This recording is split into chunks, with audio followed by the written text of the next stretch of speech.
আয়েশা সিদ্দিকা রাদিয়াল্লাহু তাআলা আনহা বলেন, ও পৃথিবীর মানুষ, তোমাদের জন্য প্রতিদিন সকাল বেলায় পূর্ব দিগন্ত থেকে সূর্য উদিত হয়। ও দুনিয়ার মানুষ, তোমরা শুনে রাখো, আমার রাসূল, আমার প্রাণের স্বামী যখন সন্ধ্যাবেলায়, রাত্রিবেলায় যখন আমার ঘরে আসেন, তখন আমি দেখতে পাই আমার ঘরটাই আলোয় আলোকিত হয়ে যায়। রাসূলের চেহারাটা কেমন সুন্দর ছিল। সাহাবী বলেন, আম্মা জানা আয়েশা সিদ্দিকা রাদিয়াল্লাহু তাআলা আনহা বলেন, রাসূলুল্লাহ সাল্লাল্লাহু আলাইহি সাল্লামের চেহারা এমন আলোকিত ছিল, চেহারাটা এত সুন্দর ছিল। আম্মা জানা আয়েশা বলেন, যদি আমাদের ঘরের মধ্যে সুই যদি পড়ে যেত, রাসূলের চেহারার আলো দিয়ে আমরা সুইগুলোকে টুকায় টুকায় নিয়ে যাইতাম। অথচ এমন রাসূল ছিলেন। এই সেই রাসূলুল্লাহ সাল্লাল্লাহু আলাইহি ওয়াসাল্লামের প্রতি মহব্বত দাবিদার, কিন্তু আমাদের দিলের মধ্যে আমরা যতই মুখে বলি না কেন রাসূলকে আমরা মহব্বত করি, কিন্তু যতক্ষণ পর্যন্ত আমরা রাসূলকে মহব্বত পূর্ণাঙ্গভাবে করতে না পারবো, ততক্ষণ পর্যন্ত কিন্তু পরিপূর্ণ মুমিন হওয়া যাবে না। এজন্য আমি আপনাদেরকে বলি, আম্মা জান আয়েশা সিদ্দিকা রাদিয়াল্লাহু তাআলা আনহা বলেন, দেখেন কেমন স্বামী এবং তার স্ত্রী ছিলেন।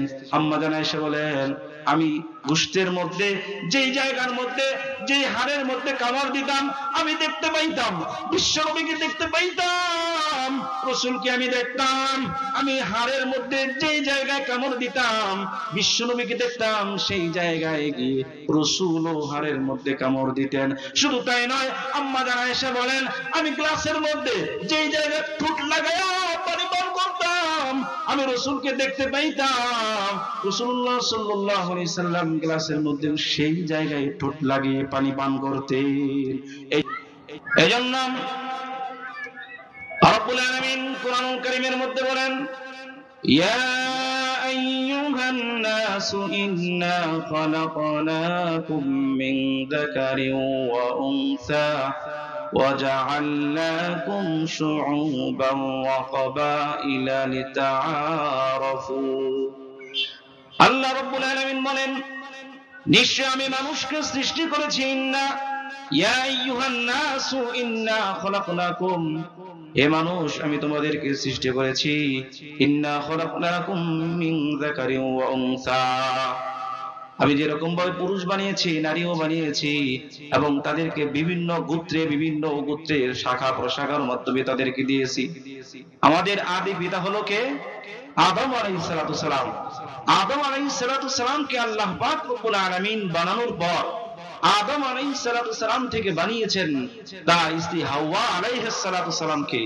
এজন্য পৃথিবীতে আমাদের সূচনা লগ্নে আদম আলাইহিস সালাতু সালামকে বানানোর পর, এরপর আদম আলাইহিস সালাতু সালাম থেকে হাওয়া আলাইহিস সালাতু সালামকে বানিয়েছেন। এখন একজন, এরপরে আল্লাহ তাআলা বলেন, ইন্না আকরামাকুম ইনদাল্লাহি আতকাকুম, তোমাদের মধ্যে সবচেয়ে সম্মানিত ব্যক্তি হলো সেই, ইন্না আকরামাকুম ইনদাল্লাহ, আল্লাহর কাছে সবচেয়ে সম্মানিত মর্যাদাপূর্ণ ব্যক্তি হলো সেই, আতকাকুম, যেই বান্দার মধ্যে আল্লাহর ভয় যত বেশি আছে, সেই বান্দার মধ্যে, সেই বান্দার মর্যাদা আল্লাহর কাছে ততটাই বেশি। যার মনে, দিলের মধ্যে আল্লাহর ভয় বেশি আছে, ওই বান্দার মর্যাদা আল্লাহর কাছে ততটাই বেশি মাকবুল, ততটাই বেশি সম্মানিত। এই জন্য আমরা পৃথিবীর মানুষগুলো আমরা মনে মনে চিন্তা করি, যারা বাড়ি গাড়ির মালিক, অনেক টাকার মালিক, অনেক গাড়ির মালিক, বিল্ডিং এর মালিক, সিঙ্গাপুর থাকে, অমুক রাষ্ট্রে থাকে, অনেক টাকার মালিক। আল্লাহ রাব্বুল আলামিন বলেন, পৃথিবীর জমিনে বহু মানুষ টাকার অনেক মালিক হতে পারে, গাড়ির মালিক হতে পারে, বাড়ির মালিক হতে পারে, সে সমাজের নেতৃত্ব দিতে পারে, চেয়ারম্যান হতে পারে, মেম্বার হতে পারে, এমপি হতে পারে, মন্ত্রী হতে পারে, প্রধানমন্ত্রী হতে পারে। কিন্তু আল্লাহ পাক রব্বুল আলামিনের কাছে একজন এমপি, তার মধ্যে যদি আল্লাহর ভয় না থাকে, একজন চেয়ারম্যানের মধ্যে যদি আল্লাহর ভয় না থাকে, মেম্বারের মধ্যে আল্লাহর ভয় যদি না থাকে, ওই চেয়ারম্যান, মেম্বার, এমপি, মন্ত্রী, প্রধানমন্ত্রী থেকে শুরু করে তাদের মধ্যে যদি আল্লাহর ভয় যদি না থাকে, ওই বান্দার দাম কিন্তু আল্লাহর কাছে প্রিয় না। একজন মানুষ কালো হতে পারে, একজন মানুষ বেটে হতে পারে, একজন মানুষ লম্বা হতে পারে, একজন মানুষ ফর্সা হতে পারে, একজন মানুষ কালো হতে পারে, বেটে হতে পারে, কিন্তু আল্লাহর কাছে সম্মানিত হতে গেলে কালো হওয়ার দরকার নাই, ফর্সা হলেও লাভ নাই। যেই বান্দার মধ্যে আল্লাহর ভয় যত বেশি থাকবে, ওই বান্দার মর্যাদা আল্লাহর কাছে ততটাই বেশি প্রিয় হয়ে যাবে। যারা বলেন ঠিক কিনা? রাব্বুল আলামিন বলেন, ইন্না আকরামাকুম ইনদাল্লাহি আতকাকুম, নিশ্চয় আল্লাহর কাছে যার দিলের মধ্যে ভয় যত বেশি থাকবে, আল্লাহর কাছে তার মর্যাদা ততটাই বেশি হবে। দুনিয়ার হিসেবে দুনিয়ার মানুষ যদি একজন টাকার মালিক হয়, বাড়ির মালিক হয়, বিভিন্ন জায়গায় দান সৎকার করে, ওই বান্দা আমরা মনে করি, আমরা ভাবতে থাকি হয়তোবা আল্লাহর কাছে তার দাম অনেক বেশি। না না না, আল্লাহর কাছে দাম ওই বান্দার বেশি যেই বান্দার দিলের মধ্যে, মনের মধ্যে আল্লাহর ভয় যত বেশি থাকবে, ওই বান্দার মর্যাদা আল্লাহর কাছে ততটাই বেশি প্রিয় হয়ে যাবে। যারা বলেন ঠিক কিনা? যেহেতু আজকে মহিলা মাদ্রাসার মাহফিল, এই জন্য আপনাদের সামনে 6 জন মহিয়সী নারীদের ব্যাপারে বলবো। আল্লাহ পাক রব্বুল আলামিন, আল্লাহর রাসূল সাল্লাল্লাহু আলাইহি ওয়াসাল্লাম হাদিসের মধ্যে বলেন, পৃথিবীতে যত নারী আছে সব নারীদের মধ্যে সবচাইতে 4 জন নারী সবচাইতে দামি নারী। আবার এই হাদিসের শেষে বলছেন 6 জন নারী সবচাইতে দামি। এর মধ্য থেকে 1 নম্বর হলো হাজের আলাইহিস সালাতু সালাম, 2 নম্বর হলো ফেরাউনের স্ত্রী আসিয়া, 3 নম্বর হলো মারিয়াম আলাইহিস সালাম, 4 নম্বর খাদিজাতুল কুবরা রাদিয়াল্লাহু তাআলা আনহা, 5 নম্বর আম্মা জান আয়েশা সিদ্দিকা রাদিয়াল্লাহু তাআলা আনহা, 6 নম্বর হলো ফাতেমাতুজ জোহরা রাদিয়াল্লাহু তাআলা আনহা। এই 6 জন মহিলার কথা বিবি হাজের আলাইহিস সালাতু সালামের নাম আমরা অনেক শুনতে পাই। হাজের আলাইহিস সালাতু সালামের দিনের মধ্যে আল্লাহর প্রতি তাওয়াক্কুল, বিশ্বাস। আল্লাহ রাব্বুল আলামিন বলেন, ওয়া মান ইয়াতাওয়াক্কাল আলাল্লাহি ফাহুয়া হাসবুহু ইন্নাল্লাহা বালিগু আমরি। আল্লাহ রাব্বুল আলামিন বলেন, যেই বান্দার মধ্যে আল্লাহর উপর ভরসা যত বেশি থাকবে, ওই বান্দা আল্লাহ পাকের কাছে ততটাই বেশি প্রিয় হয়ে যাবে। হাজের আলাইহিস সালাতু সালাম ইতিহাস আমরা সকলে জানি। হাজের আলাইহিস সালাতু সালামকে ইব্রাহিম পয়গম্বর তাকে যখন মক্কার মরু প্রান্তরে যখন তাকে রেখে আসলেন, হাজের আলাইহিস সালাতু সালাম তাকে বললেন, ও আমার প্রাণের স্বামী, এখানে যে আপনি আমাকে রেখে যাচ্ছেন, একদিনের খাবার রেখে যাচ্ছেন, আমি এই খাবার শেষ হয়ে গেলে আমি কি খাবার গ্রহণ করব? আমি আমার সন্তানকে কি খাবার খাওয়াবো? আপনি যে আমাকে রেখে যাচ্ছেন, এটা কার আদেশে? এটা কি আপনার ব্যক্তিগত আদেশ নাকি আল্লাহ পাকের আদেশ? ইব্রাহিম পয়গম্বর আকাশের দিকে হাত উঠে হাজের আলাইহিস সালাতু সালামকে বললেন, এটা আমার কোনো আদেশ নয়, এটা আমার কোনো হুকুম না। আল্লাহ পাক রব্বুল আলামিন তোমাকে আদেশ দিয়েছেন, তোমাকে মক্কার মরু প্রান্তরে, দুদুমলি মঙ্গলময় এই মক্কার মরু প্রান্তরে তোমাকে রেখে যেতে বলা হয়েছে। এজন্য আমি আল্লাহ পাকের আদেশে তোমাকে এখানে রেখে যাচ্ছি। হাজের আলাইহিস সালাম ডাক দিয়ে বললেন, ও আমার প্রাণের স্বামী, তাহলে আপনি চলে যান, তাহলে আপনি চলে যান। যে মালিক আমাকে এখানে রাখার নির্দেশ দিয়েছেন, সে মালিক আমি হাজের আমার ছেলে ইসমাইলকে না খাওয়ায় মারবেন না। হাজের আলাইহিস সালাতু সালাম আল্লাহ পাকের প্রতি বিশ্বাস স্থাপন করলেন, ভরসা করলেন। এই ভরসা, এই থেকে আমাদের জন্য শিক্ষা হলো, হাজের আলাইহিস সালাতু সালাম যেরকম ভাবে আল্লাহর প্রতি অবিচল বিশ্বাস রেখেছিলেন যে আল্লাহ তাআলা আমাকে এখানে রেখে যেতে বলেছেন, আল্লাহ তাআলা আমাকে এখানে রেখে যেতে বলেছেন, সে মালিক আমাকে না খাওয়ায় মারবেন না, আমার সন্তানকেও না খেয়ে মারবেন না। হাজের আলাইহিস সালাতু সালাম আল্লাহর প্রতি অবিচল বিশ্বাস রেখেছেন। সেজন্য আল্লাহ তাআলা তার বিশ্বাসের কারণে ইতিহাসের মধ্যে আসে, ইসমাইল আলাইহিস সালাতু সালাম যখন এক পানির পিপাসার কারণে ছটফট করতেছেন, পা গুলো নাড়াচ্ছেন। হাজেরা আলাইহিস সালাতু সালাম সাফা মারওয়া পাহাড়ের মধ্যে এদিক একবার দৌড়ান, এবার মারওয়া শহরের দিকে একবার দৌড়ান, একবার সাফায় যান আর একবার মারওয়ায় যান, কিন্তু পানির ব্যবস্থা করতে পারলেন না। তখন হাজেরা আলাইহিস সালাতু সালাম তাকিয়ে দেখলেন ইসমাঈল আলাইহিস সালাতু সালাম যেখানে পা দিয়ে আঘাত করেছেন ওই জায়গাগুলোর মধ্যে, সেই জায়গার মধ্যে আল্লাহ পাক রব্বুল আলামিন জমজমের পানি তৈরি করে দিয়েছেন। সুবহানাল্লাহ বলেন। জমজমের পানি, জমজম এই শব্দ হলো একটা সুরিয়ানি শব্দ। জমজম শব্দের অর্থ হলো কূপ। জমজমের কূপ থেকে যখন পানি বের হতে লাগলো, হাজেরা আলাইহিস সালাতু সালাম তিনি তখন চতুর্দিক থেকে বেষ্টন করে থাকলেন এই জায়গাগুলোকে। তিনি আমরা যেরকম ভাবে একটা পানি যাতে না যেতে না পারে সেজন্য চতুর্দিক থেকে তিনি বেষ্টন করতে লাগলেন আর বললেন জমজম তুমি থামো, পানি থামো। এরপর আল্লাহ পাক রব্বুল আলামিন হাজেরা আলাইহিস সালাতু সালামের মুখ থেকে যে শব্দটা বের হলো জমজম পানি, জমজম কুয়া, জমজম কূপ, আল্লাহ পাক রব্বুল আলামিন আরশ থেকে দেখতেছেন। আল্লাহ পাক রব্বুল আলামিন হাজেরা আলাইহিস সালাতু সালামের মুখ দিয়ে যে ভাষাটা বের হলো জমজম, ওই কূপের নামটাকে আল্লাহ পাক রব্বুল আলামিন জমজম করে দিয়েছেন। সুবহানাল্লাহ বলে। একমাত্র কারণ হলো হাজেরা আলাইহিস সালাতু সালাম সব সময় বিপদে পড়লে উদ্ধার করেন কে? আমাদেরকে রোগ দান করেন কে? আমাদেরকে সুস্থতা দান করেন কে? হাজেরা আলাইহিস সালাতু সালাম তার মনের মধ্যে এরকম বিশ্বাস ছিল যে আল্লাহ তাআলা আমি যত মুসিবতে পড়ি না কেন এই মুসিবত গুলোর মধ্যে রক্ষা করবেন। তিনি হলেন কে? জোরে বলেন তিনি কে?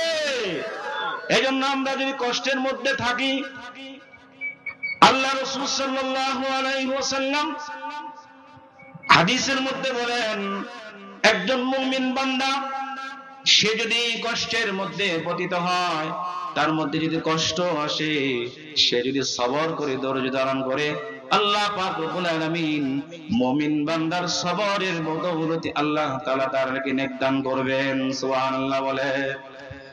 বিশ্বনবী বলেন শুধু তাই নয়, একজন মুমিন বান্দাকে যদি একটু নিয়ামত দেওয়া হয়, নিয়ামত পাওয়ার পর মুমিন বান্দা যদি বলে আলহামদুলিল্লাহ, মুমিন বান্দা যদি বলে আলহামদুলিল্লাহ, আল্লাহ রাসূল সাল্লাল্লাহু আলাইহি সাল্লাম বলেন এই আলহামদুলিল্লাহর বদৌলতে আল্লাহ তাআলা তাকে সওয়াব দান করেন। সুবহানাল্লাহ। মুমিন বান্দার আশ্চর্য বিষয়, মুমিন বান্দা যদি মুসিবতের মধ্যে পড়ে, সে বান্দা যদি সবর করে ধৈর্য ধারণ করে, সওয়াব দেন কে? আবার মুমিন বান্দা কে আল্লাহ তাআলা যদি নিয়ামত দান করেন, এই বান্দা যদি শুকরিয়া আদায় করেন, তাহলেও তার আমলনামায় সওয়াব দেন কে? এটা খুব আশ্চর্যকর বিষয় যে মুমিন বান্দা বিপদে পড়েছে, সবর করেছে, আল্লাহ তাআলা সওয়াব দিবেন। মুমিন বান্দা খুশিতে আছে, সে নিয়ামতের মধ্যে আছে, সে আলহামদুলিল্লাহ বলেছে, সওয়াব দিবেন কে? আল্লাহ তাআলা। সেজন্য মুমিন বান্দা সব সময় ভরসা রাখবে কার উপর? কথা বলেন, সব সময় ভরসা রাখবে কার উপর? হাজেরা আলাইহিস সালাতু সালামকে যখন রেখে গেলেন, রেখে যাওয়ার পর যখন ইব্রাহিম পয়গম্বর বললেন যে আল্লাহ তোমাকে আদেশ দিয়েছেন, সেজন্যই আমি তোমাকে রেখে যাচ্ছি, এই অবিচল বিশ্বাস রাখার কারণে ইব্রাহিম আলাইহিস সালাতু সালামের স্ত্রী হাজেরা আলাইহিস সালাতু সালাম তিনি কঠিন পেরেশানির মধ্যে পড়লেন, পানির পিপাসা লাগছে তার ছেলের, এই পেরেশানি তাকে মুক্ত করলেন কে? কথা বলেন কে? আল্লাহ তাআলা। সে আল্লাহর উপর বিশ্বাস রাখতে হবে কি রাখতে হবে না? জোরে বলেন। এজন্য ইবাদত করতে হবে কার? কথা বলেন, ইবাদত করব কার? রব্বুল আলামিন বলেন ওয়াকাদা রাব্বুকা আল্লা তা'বুদু ইল্লা ইয়্যাহু ওয়া বিল ওয়ালিদাইনি ইহসানা। আল্লাহ বলেন, আল্লাহ পাকের আদেশ হলো ওয়াকাদা রাব্বুকা আল্লা তা'বুদু ইল্লা ইয়্যাহু, একমাত্র কেবলমাত্র শুধুমাত্র ইবাদত করতে হবে কার? যারা বলেন ইবাদত করতে হবে কার? সিজদা দিতে হবে মসজিদে। যদি কোন মুসলমান, কোন মুমিন বান্দা দেখা যায় মসজিদে সিজদা দেয়, আবার মাজারে গিয়েও সিজদা দেয়, বুঝতে হবে তার ঈমান পরিপূর্ণ হয় নাই। হাজের আলাইহিস সালাতু সালাম আল্লাহর প্রতি বিশ্বাস রেখেছেন। আমাদের বহু মা বোনেরা এমন আছেন, তারা বিভিন্ন সময় সন্তান যদি না হয় সেজন্য মাজারে গিয়ে সেজদা করে, মাজারের কাছে গিয়ে চায়। বলেন তো দেখি, মাজারের মধ্যে যে ব্যক্তি শুয়ে আছে তার কি কোনো ক্ষমতা আছে না নাই? কথা বলেন, তার কোনো ক্ষমতা আছে? রাসূল বলেন, একটা সাগরের মধ্যে, পানির মধ্যে সাঁতার না জানা ব্যক্তি সে যদি সমুদ্রের মধ্যে পড়ে যায়, ওই ব্যক্তি যেরকম ভাবে অসহায় হয়ে থাকে, একটা কবরের মধ্যে যে বান্দা আছে, কবরের মধ্যে যে চলে গেছে, ওই সাঁতার না জানা ব্যক্তি তাকে যদি নদীর মধ্যে ফেলে দেওয়া হয়, সে যেরকম অসহায়, কবরের মধ্যে যেই ব্যক্তি আছে সেও ঠিক সেরকম অসহায়। এই জন্য মাজারের কাছে কোনো কিছু চাওয়া যাবে কিনা? জোরে বলেন, মাজারে কোনো কিছু চাওয়া যাবে? রব্বুল আলামিন বলেন, ইয়াহাবু লিমান ইয়াশাউ ইনাসাও ওয়া ইয়াহাবু লিমান ইয়াশাউ যুকুর। আল্লাহ পাক রব্বুল আলামিন বলেন, ইয়াহাবু লিমান ইয়াশাউ ইনাসা, আল্লাহ যাকে চান তাকে কন্যা দান করেন, ওয়া ইয়াহাবু লিমান ইয়াশাউ যুকুর, আর আল্লাহ তাআলা যাকে চান ছেলে সন্তান দান করেন। আও ইউযাওয়িজুহুম যুকরানা, যাকে চান ছেলেও দেন মেয়েও দেন। আও ইউযাওয়িজুহুম যুকরানা ওয়া ইনাসা ওয়া ইয়াজআলু মান ইয়াশাউ আকিমা, আবার আল্লাহ তাআলা যাকে চান ছেলেও দেন না মেয়েও দেন না। এই জন্য ছেলে দেওয়ার মালিক কে? কথা বলেন, ছেলে দেওয়ার মালিক কে? মেয়ে দান করেন কে? আল্লাহ পাক রব্বুল আলামিন বলেন, ইয়াহাবু লিমান ইয়াশাউ ইনাসা। আল্লাহ তাআলা কুরআনুল কারীমের মধ্যে সর্বপ্রথম কন্যা সন্তানের কথা বলেছেন। এই জন্য যে পরিবারের মধ্যে, যেই ফ্যামিলির মধ্যে সন্তান, কন্যা সন্তান যখন জন্মগ্রহণ করেন, সেই পরিবারটাকে, সেই ফ্যামিলিটাকে রহমত আর বরকতে ভরপুর করে দেন কে? জোরে বলে দেন কে? এই জন্য পরিবারের মধ্যে যদি সর্বপ্রথম কন্যা সন্তান হয়, নাক ছিটকানো যাবে? কথা বলেন, নাক ছিটকানো যাবে? আমাদের সমাজের মধ্যে দেখা যায় বহু মানুষ এমন আছে, যদি তার কন্যা সন্তান হয় তার মনটা খারাপ হয়ে যায়। জোরে বলেন, ঠিক কিনা?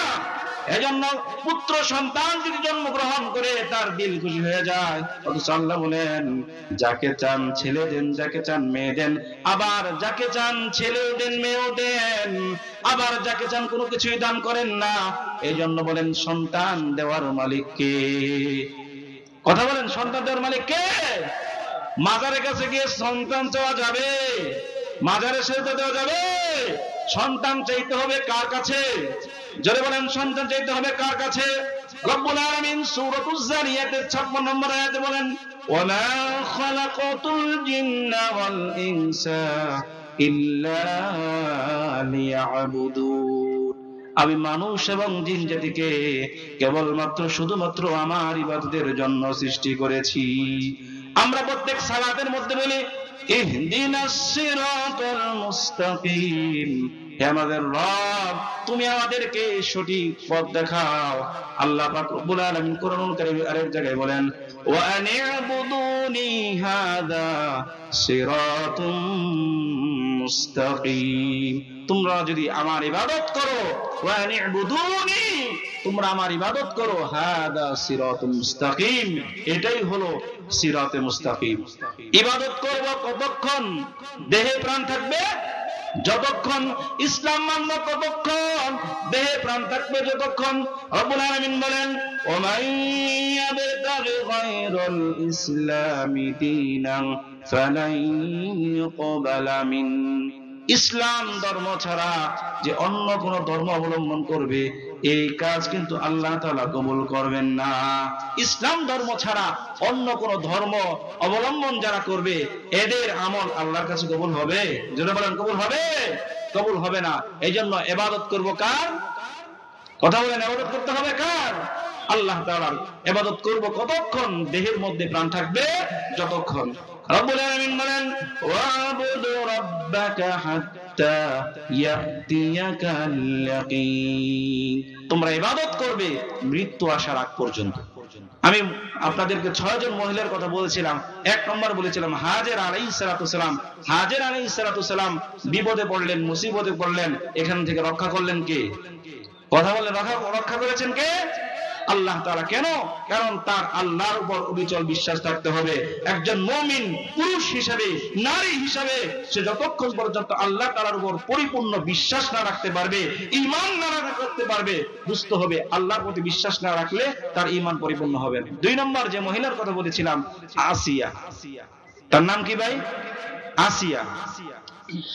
আসিয়া সে কিন্তু ফেরাউনের স্ত্রী, কিন্তু আল্লাহ পাক রব্বুল আলামিন আসিয়া আলাইহিস সালাতু সালাম ফেরাউনের ঘরে থাকার পরেও আসিয়া আল্লাহর প্রতি ঈমান এনেছে। ফেরাউন সে তার রাজ্যের মধ্যে একটা আইন প্রণয়ন করল, একটা আইন জারি করে দিল। এই সমাজের মধ্যে ফেরাউনকে একজন পাদ্রী বলল, তোমার গোত্রের মধ্যে বনি ইসরাইলের মধ্যে এমন একজন ছেলে সন্তান গ্রহণ করবে, তার কাছে তোমার ক্ষমতা শেষ হয়ে যাবে। সে তখন আবেদন করলো যে যেখানে ছেলে সন্তান হবে সেখানেই তাদেরকে হত্যা করে দেওয়া হবে। অথচ আল্লাহ তাআলা এত কিছুর মধ্যেও মুসা আলাইহিস সালাতু সালামকে পাঠালেন। আবার মুসা আলাইহিস সালাতু সালামকে ফেরাউনের ঘরে আসিয়া সে কিন্তু মুসা আলাইহিস সালাতু সালামকে লালন পালন করেছেন ফেরাউনের স্ত্রী থাকা সত্ত্বেও। অথচ দেখা গেল ইতিহাসের মধ্যে আছে ফেরাউনের স্ত্রী যখন তাকে তখন ফেরাউন বলল, তুমি কোন খোদার ইবাদত করো, কোন আল্লাহর ইবাদত করো? আমি আল্লাহ, আমি ফেরাউন, আমি খোদা, আমি আল্লাহ, তুমি আমাকে বিশ্বাস করো। এখন আসিয়া বলল যে না, আপনি কখনো খোদা হতে পারেন না, আমি তো আমার রব, এমন রবকে আমি বিশ্বাস করি যে আল্লাহ তাআলা আমাকে ঈমান দান করেছেন। ফেরাউন আসিয়ার সামনে একদম তেলগুলো গরম করে টকবক করতেছিল, তখন একজন মানুষকে সেখানে ছেড়ে দেওয়া হলো। আসিয়াকে বলা হলো, তুমি যদি আমাকে খোদা বলে দাবি না করো, আমাকে আল্লাহ হিসেবে না মানো, তাহলে কিন্তু তোমাকে ওই তেলের মধ্যে দেওয়া হবে। তখন আসিয়া ডাক দিয়ে বলে, আমার প্রাণ যেতে পারে, আমার সবকিছু যেতে পারে, কিন্তু আমি কখনো আল্লাহর প্রতি ঈমান হারা হতে পারবো না। আসিয়া আলাইহিস সালাতু সালাম আল্লাহর প্রতি এমন অবিচল বিশ্বাস রেখেছিলেন, আল্লাহর প্রতি ঈমান এনেছেন। আসিয়াকে ফেরাউন কষ্ট দিয়েছে, বহুবারে কষ্ট দিয়েছে, সে কিন্তু কখনো ঈমান হারা হয় নাই। এজন্য আমি আপনাদেরকে, মা বোনেরা যারা আছেন, আপনাদেরকে বলা হবে অমুক বাবার দরবারে গেলে আপনার অমুক আশা পূরণ হবে, অমুক জায়গায় গেলে আপনার এই আশা পূরণ হবে, মাজারে গেলে এই আশা পূরণ হবে। আমি আপনাদেরকে বলি, মাজারে গেলে যদি কোনো আশা পূরণ হতো, তাহলে আল্লাহ পাক রব্বুল আলামিনের প্রতি এরকম অবিচল ঈমান রাখতে হবে যে আমাকে যদি টকবগে আগুনের মধ্যেও নিক্ষিপ্ত করা হয়, আগুনের মধ্যেও যদি ফেলা হয়, একজন মুমিন বান্দা কখনো আল্লাহর প্রতি ঈমান হারা হতে পারে না। জোরে বলেন ঠিক কিনা? একজন মুমিন বান্দা তার ঈমান সমস্ত পৃথিবী একদিকে চলে যাবে, তার ঈমান হলো একদিকে। একজন মুমিন বান্দা পূর্ণাঙ্গ মুমিন হতে পারবে না যতক্ষণ পর্যন্ত সে রাসূলকে সবচাইতে নিজের জানের চাইতেও বেশি না ভালোবাসবে। আমি আপনাদেরকে একটা মেসেজ দিতে চাই, মুসলমান ভাইরা আমার। ওমর ফারুক রাদিয়াল্লাহু তাআলা আনহু আল্লাহ রাসূল সাল্লাল্লাহু আলাইহি ওয়াসাল্লামকে বললেন, হে ওমর, তুমি আমাকে কতটা বেশি ভালোবাসো? ওমর বললেন, আমি আমার মা বাবার চাইতেও বেশি ভালোবাসি। আল্লাহ রাসূল ডাকতে বললেন, ওমর, তুমি কিন্তু এখনো পূর্ণাঙ্গ মুমিন হতে পারো নাই। যতক্ষণ পর্যন্ত তুমি তোমার জানের চাইতেও বেশি আমি নবীকে ভালো না বাসবে, ততক্ষণ পর্যন্ত তোমরা পরিপূর্ণ মুমিন হতে পারবে না। বাংলার জমিনে বহু মানুষ এমন আছে আমার রাসূলকে নিয়ে কটূক্তি করে, আমার রাসূলের বিরুদ্ধে কথা বলে। এত মুসলমানের দেশের মধ্যে একজন মুমিন বান্দা হিসেবে, মুসলমান হিসেবে তুমি কেমন মুসলমান হয়েছো? তোমার দিলের মধ্যে আঘাত লাগে না? তুমি কেমন মুসলমান হয়েছো? রাসূলের বিরুদ্ধে কথা বলে তুমি তার পক্ষে যে কথা বলো। তুমি কেমন মুসলমান হয়েছো? রাসূলের বিরুদ্ধে কথা বলে আবার তুমি উল্টা বলো যে না, সে তো এমনি বলে নাই, বরং মুসলমানের দোষ আছে। তুমি কেমন ঈমানদার হয়েছো? তোমার ঈমান কতটুকু আছে? আমি আপনাদেরকে বলে দিতে চাই, তুমি যদি তোমার জানের চাইতেও বেশি রাসূলকে ভালোবাসতে না পারো, তুমি তোমার জীবনের চাইতেও যদি বেশি রাসূলকে ভালোবাসতে না পারো, তোমার পৃথিবী একদিক থেকে দেওয়া হবে, সমস্ত সাতম আসমান জমিন একদিকে দেওয়া হবে, তোমার রাসূলকে একদিকে দেওয়া হবে। সাহাবীদের ঘটনার দ্বারা জানা যায়, একজন সাহাবীকে বললেন, তুমি শুধু রাসূলকে বিশ্বাস করো না, রাসূলকে তুমি বলো আমি রাসূলকে মানি না। সাহাবী ডাক দিয়ে বললেন, আমার দিলের মধ্যে, আমার দেহের মধ্যে প্রাণ যতক্ষণ পর্যন্ত থাকবে, আমার রাসূলের গায়ে একটা কাঁটা পড়বে, এটা আমি সাহাবী সহ্য করতে পারি না।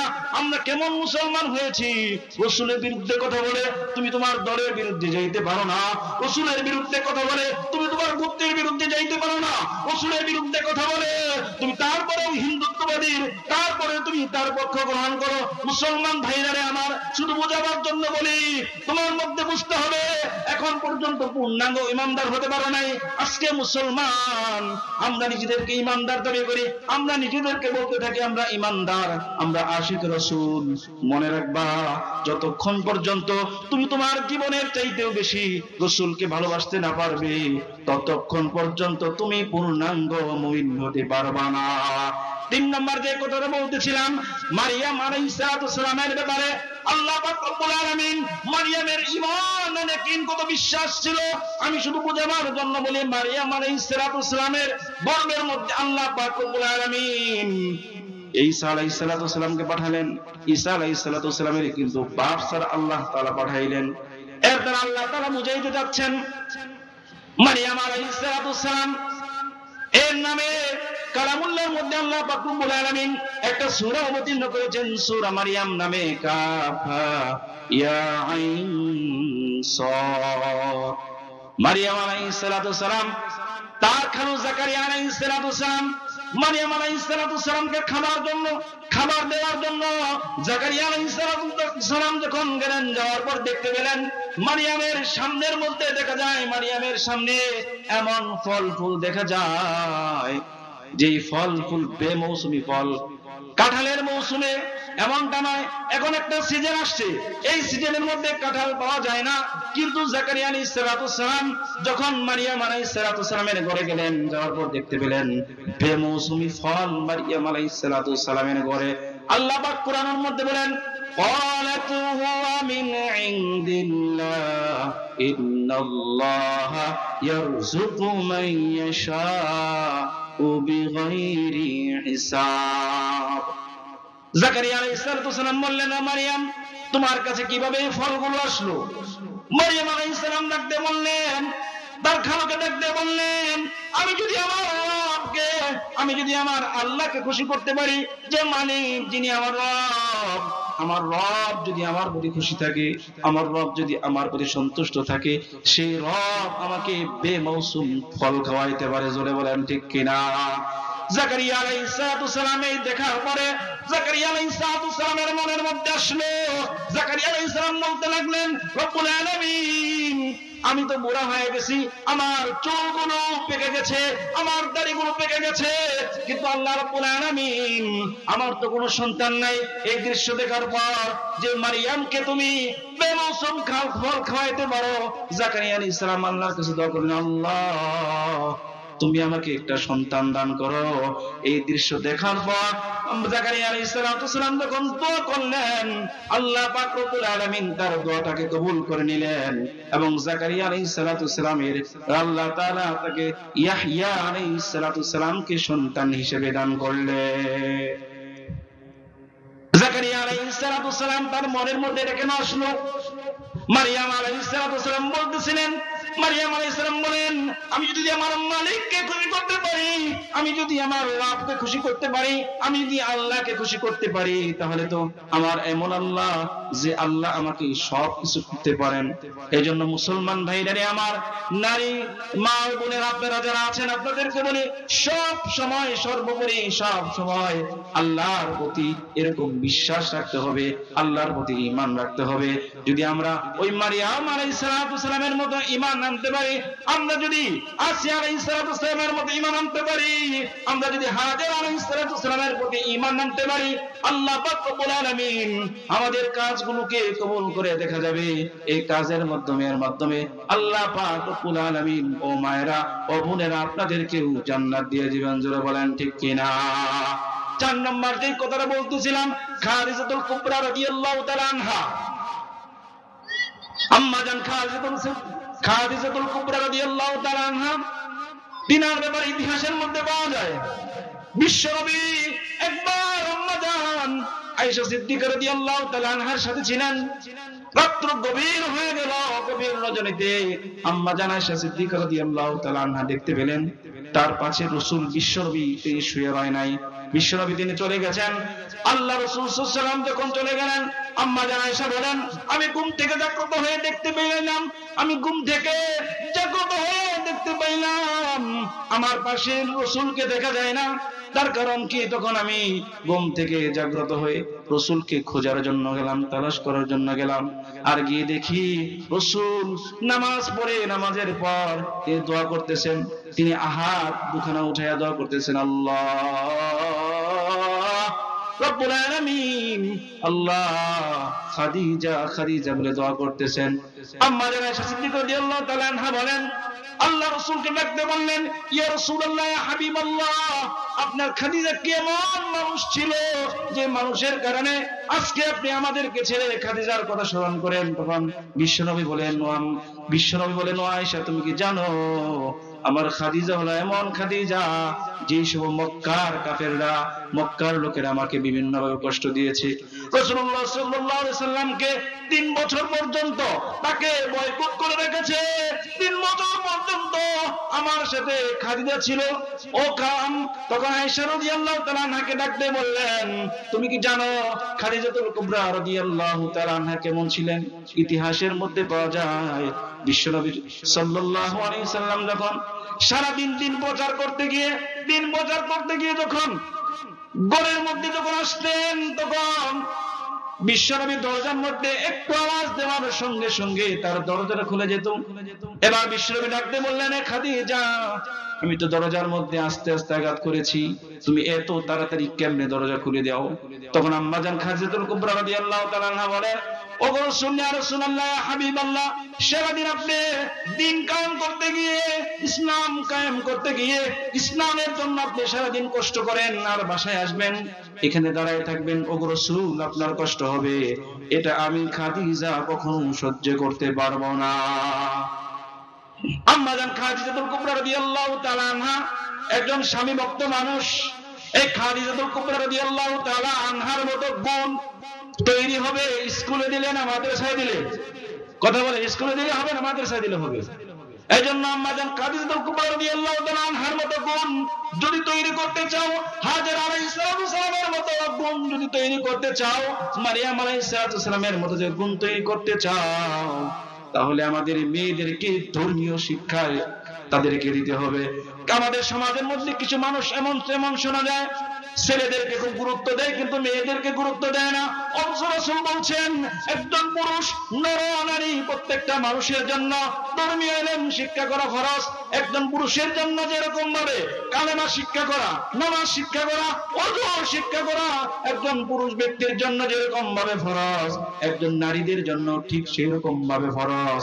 এজন্য যদি আমরা আমাদের মেয়েদেরকে যদি ধর্মীয় শিক্ষা গ্রহণ করতে না পারি, তাদেরকে যদি ধর্মীয় শিক্ষা দিতে না পারি, তাহলে সেই ঐশীর মতো হবে, সেই ঐশী যে তার বাপকে হত্যা করে।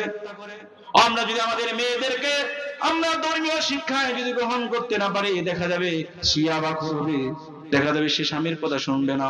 এই জন্য আমরা যদি আমাদের মেয়েদেরকে খাদিজাতুল কুবরা রাদিয়াল্লাহু তাআলা আনহার মতো গুণের অধিকারী করতে চাই, আম্মা জান আয়েশা সিদ্দিকা রাদিয়াল্লাহু তাআলা আনহার মতো গুণ অর্জন করতে চাই, ধর্মীয় শিক্ষার কোনো বিকল্প নাই। এজন্য আমি শুরুতেই বলেছি, বালিকা মাদ্রাসার প্রয়োজন কতটুকু? একজন মানুষের জন্য অক্সিজেন যতটা প্রয়োজন, ঠিক ততটুকু একজন নারীকে শিক্ষা দেওয়ার জন্য, নারীকে ধর্মীয় শিক্ষা দেওয়ার জন্য ততটুকুই প্রয়োজন। বালক মাদ্রাসারও দরকার, বালিকা মাদ্রাসারও দরকার। ধর্মীয় ইলম শিক্ষা করা প্রত্যেকটা নর এবং নারীর জন্য ফরজ করে দিয়েছেন কি? জোরে বলেন, ফরজ করে দিয়েছেন কে? 4 জনের কথা বললাম। 5ম নম্বর আম্মা জান আয়েশা সিদ্দিকা রাদিয়াল্লাহু তাআলা আনহা। আয়েশা সিদ্দিকা রাদিয়াল্লাহু তাআলা আনহা 2210 খানা হাদিস তিনি বর্ণনা করেছেন। হাদিসের মধ্যে যত মহিলা আছে সবচেয়ে বেশি হাদিস যিনি বর্ণনা করেছেন তার নাম হলো আম্মা জান আয়েশা সিদ্দিকা রাদিয়াল্লাহু তাআলা আনহা। আম্মা জান আয়েশা সিদ্দিকা রাদিয়াল্লাহু তাআলা আনহা কেমন ছিলেন? আম্মা জান আয়েশা সিদ্দিকা রাদিয়াল্লাহু তাআলা আনহা বলেন, রাসূলুল্লাহ সাল্লাল্লাহু আলাইহি সাল্লামের ব্যাপারে তিনি বলেন, বিশ্বনবী সাল্লাল্লাহু আলাইহি সাল্লাম যখন আমার ঘরে যখন প্রবেশ করতেন, তখন আমরা দেখতে পেতাম বিশ্বনবীর চেহারার মধ্যে এমন নূর ছিল, এমন আলো ছিল যে বিশ্বনবীর চেহারার দ্বারা আমাদের ঘরগুলো আলোকিত হয়ে যাইত। শুধু কি তাই নয়, আম্মা জান আয়েশা সিদ্দিকা রাদিয়াল্লাহু তাআলা আনহা বলেন, ও পৃথিবীর মানুষ, তোমাদের জন্য প্রতিদিন সকাল বেলায় পূর্ব দিগন্ত থেকে সূর্য উদিত হয়। ও দুনিয়ার মানুষ, তোমরা শুনে রাখো, আমার রাসূল, আমার প্রাণের স্বামী যখন সন্ধ্যাবেলায় রাত্রিবেলায় যখন আমার ঘরে আসেন, তখন আমি দেখতে পাই আমার ঘরটাই আলোয় আলোকিত হয়ে যায়। রাসূলের চেহারাটা কেমন সুন্দর ছিল। সাহাবী বলেন, আম্মা জান আয়েশা সিদ্দিকা রাদিয়াল্লাহু তাআলা আনহা বলেন, রাসূলুল্লাহ সাল্লাল্লাহু আলাইহি সাল্লামের চেহারা এমন আলোকিত ছিল, চেহারাটা এত সুন্দর ছিল। আম্মা জান আয়েশা বলেন, যদি আমাদের ঘরের মধ্যে সুই যদি পড়ে যেত, রাসূলের চেহারার আলো দিয়ে আমরা সুইগুলোকে টুকায় টুকায় নিয়ে যাইতাম। অথচ এমন রাসূল ছিলেন, এই সেই রাসূলুল্লাহ সাল্লাল্লাহু আলাইহি ওয়াসাল্লামের প্রতি মহব্বত দাবিদার, কিন্তু আমাদের দিলের মধ্যে আমরা যতই মুখে বলি না কেন রাসূলকে আমরা মহব্বত করি, কিন্তু যতক্ষণ পর্যন্ত আমরা রাসূলকে মহব্বত পূর্ণাঙ্গভাবে করতে না পারবো, ততক্ষণ পর্যন্ত কিন্তু পরিপূর্ণ মুমিন হওয়া যাবে না। এই জন্য আমি আপনাদেরকে বলি, আম্মা জান আয়েশা সিদ্দিকা রাদিয়াল্লাহু তাআলা আনহা বলেন, দেখেন কেমন স্বামী এবং তার স্ত্রী ছিলেন। আম্মা জান আয়েশা বলেন, আমি গোশতের মধ্যে যেই জায়গার মধ্যে যেই হাড়ের মধ্যে কামড় দিতাম, আমি দেখতে পাইতাম বিশ্বনবীকে দেখতে পাইতাম, রাসূলকে আমি দেখতাম। আমি হাড়ের মধ্যে যেই জায়গায় কামড় দিতাম, বিশ্বনবীকে দেখতাম, সেই জায়গায় গিয়ে রাসূলও হাড়ের মধ্যে কামড় দিতেন। শুধু তাই নয়, আম্মা জান আয়েশা বলেন, আমি গ্লাসের মধ্যে যেই জায়গায় ঠোঁট লাগায়া পানি পান করতাম, আমি রাসূলকে দেখতে পাইতাম। রাসূলুল্লাহ সাল্লাল্লাহু আলাইহি সাল্লাম গ্লাসের মধ্যে সেই জায়গায় ঠোঁট লাগিয়ে পানি পান করতেন। এই জন্য আমি আপনাদেরকে বলতে চাই, স্বামী এবং তার স্ত্রীর মধ্যে মহব্বত নাই। স্বামী তার স্ত্রীকে দেখতে পারে না, স্ত্রী তার স্বামীকে দেখতে পারে না। বুখারী শরীফের হাদিসের মধ্যে বিশ্বনবী বলেন, মহিলা সবচাইতে বেশি জাহান্নামের মধ্যে যাবে দুইটা কারণে। বুখারী শরীফের মধ্যে আসছে মহিলারা জাহান্নামে যাবে দুই কারণ। এর মধ্যে এক নম্বর হলো ইম্মা তাকফুরনাল আশীর, তারা হলো স্বামীর খুব অকৃতজ্ঞতা। বুঝাবার জন্য বলি, আপনি আপনার স্ত্রীকে 7 বছর পর্যন্ত যখন তেলের দরকার, সাবানের দরকার সব দিয়েছেন, কিন্তু একটা মার্কেট করতে গিয়ে একটা জিনিস খুব কম দামে কিনেছেন, অথবা জিনিসটা আপনার স্ত্রী পছন্দ হয় নাই।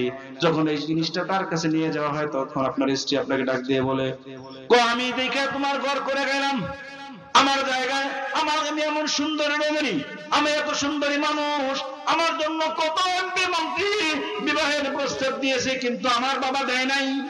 আমার জন্য কত মানুষ সিরিয়াল ধরেছে, কিন্তু দেয় নাই। আপনার সাথে বিবাহ দিয়েছে আল্লাহ, সে বলে আমি দেখা তোমার ঘর করে গেলাম। জোরে বলেন, এমন কথা বলে কিনা? এই জন্য মা বোনেরা, আপনারা যারা আছেন, আপনাদেরকে বলতে চাই, আপনারা যদি স্বামীর অকৃতজ্ঞতা প্রকাশ করেন, ইম্মা তাকফুরনাল আশীর, যে মহিলা তার স্বামীর অকৃতজ্ঞতা প্রকাশ করবে, আল্লাহ রাসূল সাল্লাল্লাহু আলাইহি সাল্লাম বলেন, ওই মহিলা জাহান্নামে যাওয়ার এটা হলো 1 নম্বর কারণ, সেটা হলো স্বামীর অকৃতজ্ঞতা প্রকাশ করা। আর 2 নম্বর হলো লানাতুল্লাহ, তারা বেশি বেশি মানুষকে লানত করে। ঝগড়া লাগছে বাবার সাথে, মায়ের সাথে, প্রতিবেশীর সাথে ঝগড়া লাগছে, মহিলা ডাক দিয়ে বলে, আল্লাহর গজব তোমার উপর পড়বে। আল্লাহ তুমি কোথায় আছো? তার মাথার উপর ঠাড়া এখন তো ফেলাও না কেন? কি বলে, কি বলে না? ঝগড়া লাগছে, তখন তারা ডাক দিয়ে বলে, আল্লাহ ঠাড়া তার মাথার উপর ফেলাও, তোমার উপর গজব পড়বো, আল্লাহর গজব পড়বো, তুমি ধ্বংস হবা, তোমার 14 গোষ্ঠী ধ্বংস হবে। তখন সে দোয়া করে, আল্লাহ আমি জানি তার ধ্বংসটা দেখে যেতে পারি। কি বলেন, বলে কি বলে না? এই জন্য মা বোনেরা যারা আছেন, এই 2 কাজ করা যাবে না। স্বামীর অকৃতজ্ঞতা প্রকাশ করা যাবে না, আর বেশি বেশি লানত করা যাবে না। জাহান্নামে যাওয়ার যে মহিলাগুলো আছে, এদের মধ্যে থেকে আরো কিছু কারণ আছে। এর মধ্যে এক ধরনের কিছু মানুষ আছে, যে স্ত্রী সব সময় চায় যে তার স্বামী তার কথা শুনে। কথা বলেন, আছে না নাই? আমার কথা বোঝেন নাই? স্ত্রী সব সময় চায় স্ত্রীর কথা শুনুক, এই বউয়ের কথা শুনুক। কেন? তার বাবা মা সব ছেড়ে দাও, কারোর কথা শুনতে হবে না। যত টাকা পয়সা আছে আমার অ্যাকাউন্টে পাঠিয়ে দাও, আমার অ্যাকাউন্টে জমা করো। কোনো কিছু বাবার খোঁজ নাই, মার খোঁজ নাই, দাদা দাদি নানা নানি কারো কোনো খবর নাই। সে শুধু বলে যে যা কিছু আছে সব আমার নামে দাও। জোরে বলে আছে না নাই? আছে না নাই?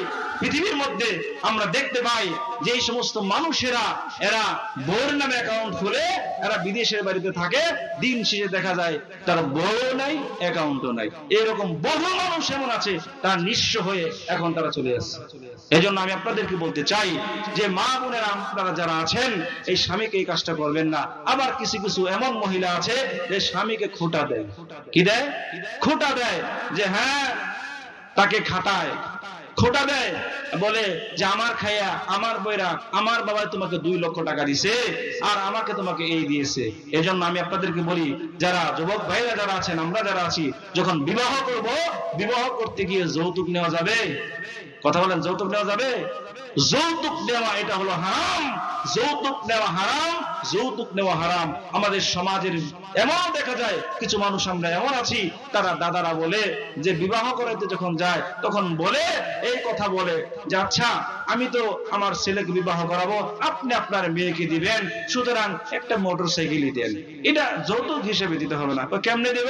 ওই মোটরসাইকেলটা দিবেন, এই মোটরসাইকেল নিয়ে সে চালাইবো, আপনার মেয়েরই তো চালাইবো। সুতরাং এমনি মোটরসাইকেলটা দিয়েন আর ঘরের মধ্যে আসবাবপত্র যা কিছু আছে এগুলো একটু দিয়েন। যৌতুক আমি হজ করে আসছি, আমি তাবলিগ করি, আমি এই করি, আমি অমুক হুজুরকে খুব পছন্দ করি, আমি যৌতুক নেব না, তবে এতটুকু কাজ করেন, এই বিবাহ হইলে একটা মোটরসাইকেল দিয়েন আর আসবাবপত্র যা কিছু সব সাজাই আসবেন। তাহলে আপনি যৌতুক চাইলেন না, চাইছেনটা কি? আর নিজেরা বলে না আমরা দিনদার মানুষ, আমরা এগুলো খাইটাই না, হুজুর আমরা এগুলো খাই না, শুধু একটা মোটরসাইকেল দিন। আপনি যে মোটরসাইকেল দিচ্ছেন এটা কি যৌতুকের মধ্যে পড়ে না? এই জন্য বলতে চাই যে আম্মা জান আয়েশা সিদ্দিকা রাদিয়াল্লাহু তাআলা আনহা তিনি সবচেয়ে বেশি হাদিস বর্ণনা করেছেন। এই জন্য আমরা যদি আমাদের মেয়েদেরকে ধর্মীয় শিক্ষা গ্রহণ করি, তারা হবে একজন রাবিয়া বুসরি, তারা হবে একজন খাদিজাতুল কুবরা রাদিয়াল্লাহু তাআলা আনহার মতো গুণের অধিকারী।